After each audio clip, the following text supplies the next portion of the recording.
Hello guys, intonzi lead mass.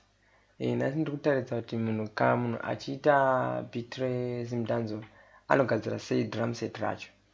Saka ndichange ndichishandisa Fruit Loops version 12.3. Saka regai tiite tone. Alright. Zvinhu zvandichashandisa ndichangoisa zvinhu 4 chete apa. Ndichishandisa 808 CH mahetsa and mahetsa. Right. Pamakick ndichatora lean kick. Right. Pamasnare ndichatora 708 snare. Then kind of ones like us drums, real drum kits. Vakanzi specs pepe. Ndichada kanonzika RD wood aka. Right. Sandoda kugadzira drum set redu. Ndichishandisa 4 zvinezvo zviripo izvozvo. Right. Tichatanga nekick.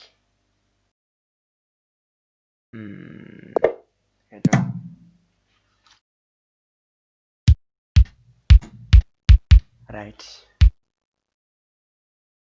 Before that, tanga tadzora tempo yedu enda pa 105. Ndo panowanza kutambira mabhitsi esimudhanzo.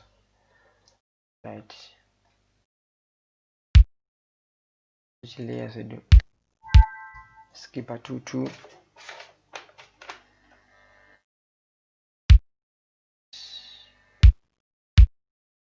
Right.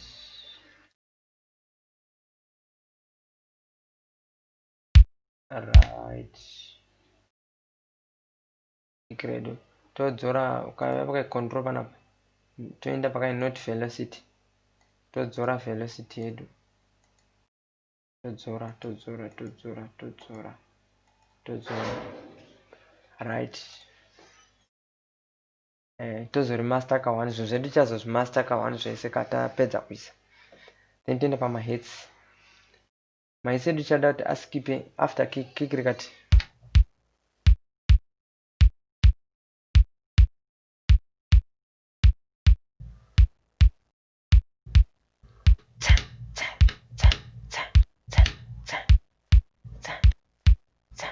Right.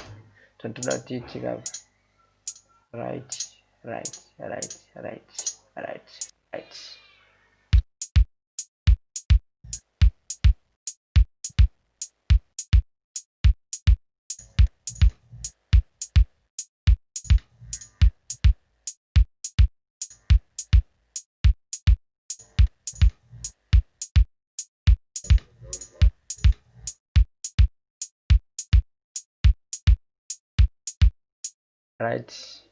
Snare.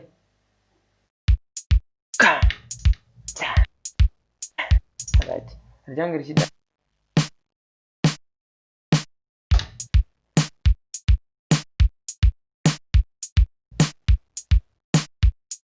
Todzora snare redu volume bichana. Right. Toenda pa RD wood.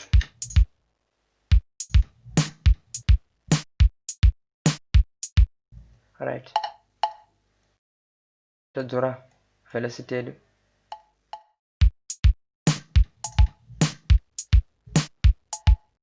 Right. Tikauya pa RD wood pedapa toda kutwista mchana. Kuisa ku left. Right. Izvinoitika kuti beat redu ringe tikazoisa zvinhu zvatiisa mainstruments atechisa. Zvinova zvinhu beat rakazara rakakwana. Kwete zvinhu zvongorira pakati kudai. So tobva tachidzora volume.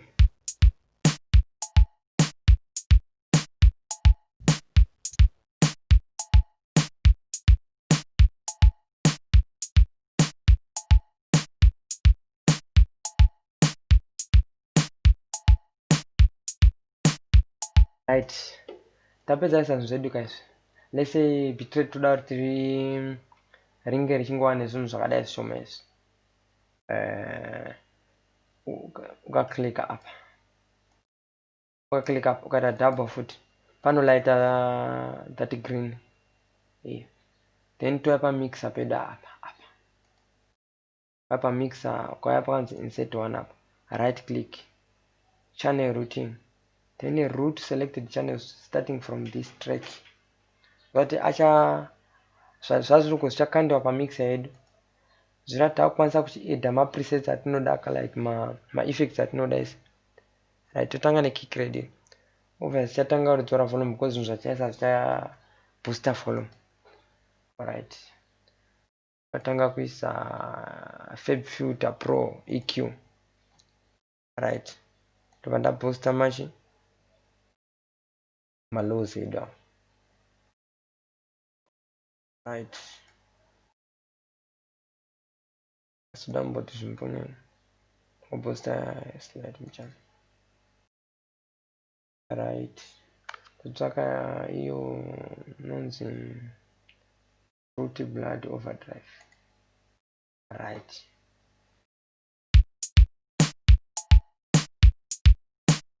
right,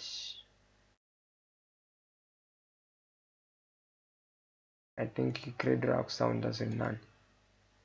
Penda pama hits ariko ikoko pama hits. Ma hits anoda reverb. So chaisa inonzi chatsvaka inonzi effector. Pa effector apa pane reverb apa.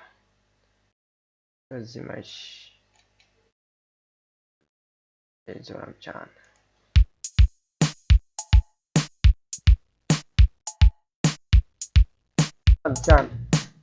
Noisa mchana.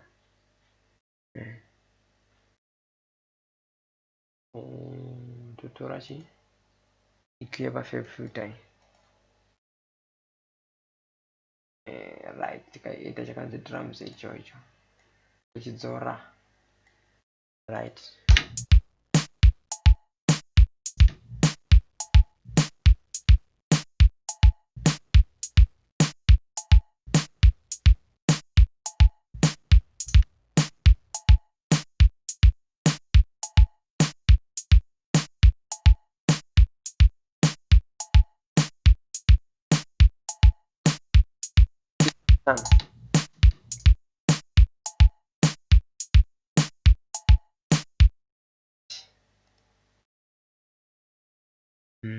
kaenda pa RD Wood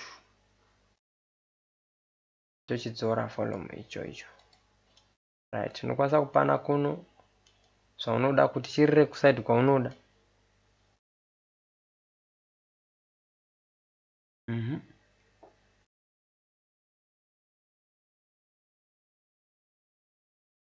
Uya apa totsvaka radio totsvaka Fruity Parametric EQ2. Right, ready, simudza mahigh.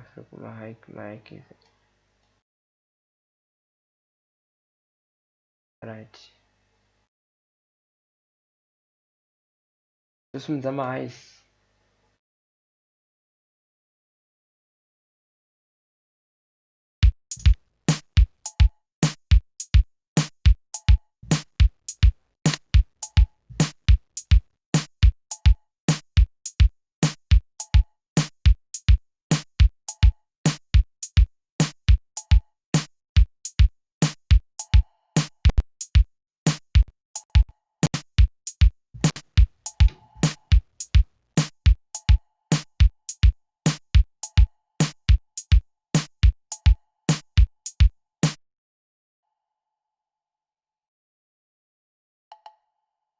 Right, tokaisa reverb tokawedzera volume chani.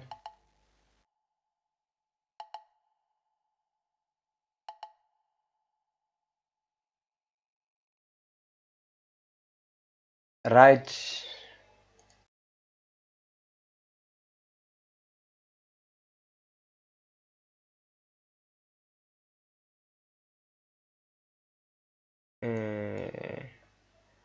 kuda kuleya unongoklika pakai pattern 1 apa ouya apa wototsveta woti control B wotoleya drum rako kana pane zvaunoda kuzowedzera apa ratovapo drum ready tolaita zvinhu zvatatadzima zviyazvo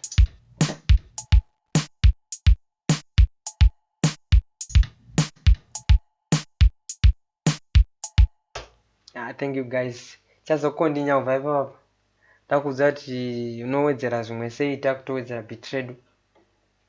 Alright, thanks for watching. Saka regai tisave bitredu.